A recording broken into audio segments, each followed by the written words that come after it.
Thank you very much समय देने के लिए। आरईसी पीएफसी के अंदर आज फिर से बहुत ज़ोरदार मोमेंटम है सर। ये इसमें तो कोई दो राय नहीं कि पावर स्टॉक्स अभी भी काफ़ी ड्यू हैं, शायद तेज़ी और दिखा सकते हैं। पिछला साल बहुत ही शानदार था और ये पॉलिसी बेस्ड है, आपको भी पता है। अगर सरकार रिपीट कर जाती है तो फिर पॉलिसी जो एक कॉन्टिन्यूटी इफेक्ट होता है वो ज़रूर आता है। सर आरईसी पीएफसी को अभी और कितना देखा जा सकता है ऊपर? ये कहीं तो जस्टिफाई करेंगे ना वैल्यूएशन। आप इसका साल का चार्ट दिखाना, प्रोड्यूसर साहब अविनाश सर जब बोल रहे होंगे आप इसका ईयरली रिटर्न दिखाना आरएसी और पीएफसी का।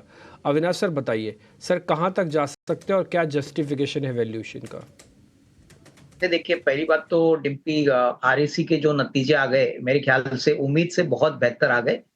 मेरे ख्याल से यही कारण है कि आज स्टॉक में अच्छी तेजी आपको देखने को मिली है। और ओवरऑल अगर पावर सेक्टर की बात करें तो पावर डिस्ट्रीब्यूशन, पावर ट्रांसमिशन, उसके बाद पावर फाइनेंसिंग, ये सारे ऐसे सेगमेंट्स है जो मुझे लग रहा है कि अगले 2-3 साल के लिए ग्रोथ पोटेंशियल बहुत बढ़िया है, क्योंकि सप्लाई साइड से बहुत कम कैपेसिटी आ रही है, डिमांड बहुत अच्छी तरह से बढ़ रहा है।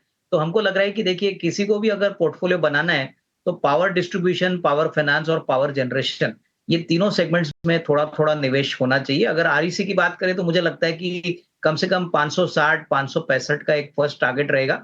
पीएफसी भी मुझे लगता है कि अच्छी खासी बढ़त यहाँ पे पॉसिबल लग रही है, क्योंकि पावर फाइनेंस कॉर्पोरेशन का जो फंडिंग का जो बिजनेस है, वो बहुत तेजी से चल रहा है। अगले 2-3 साल के लिए एक बहुत बढ़िया पोटेंशियल आने वाला है।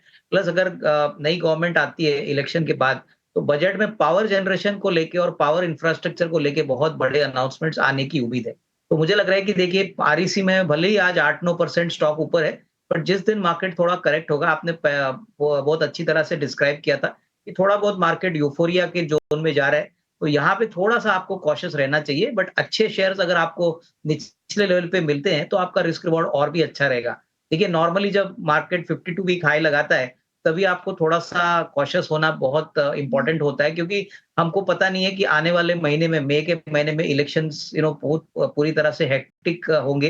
क्या नतीजा आएगा, किस प्रकार के ट्रेंड्स आएँगे।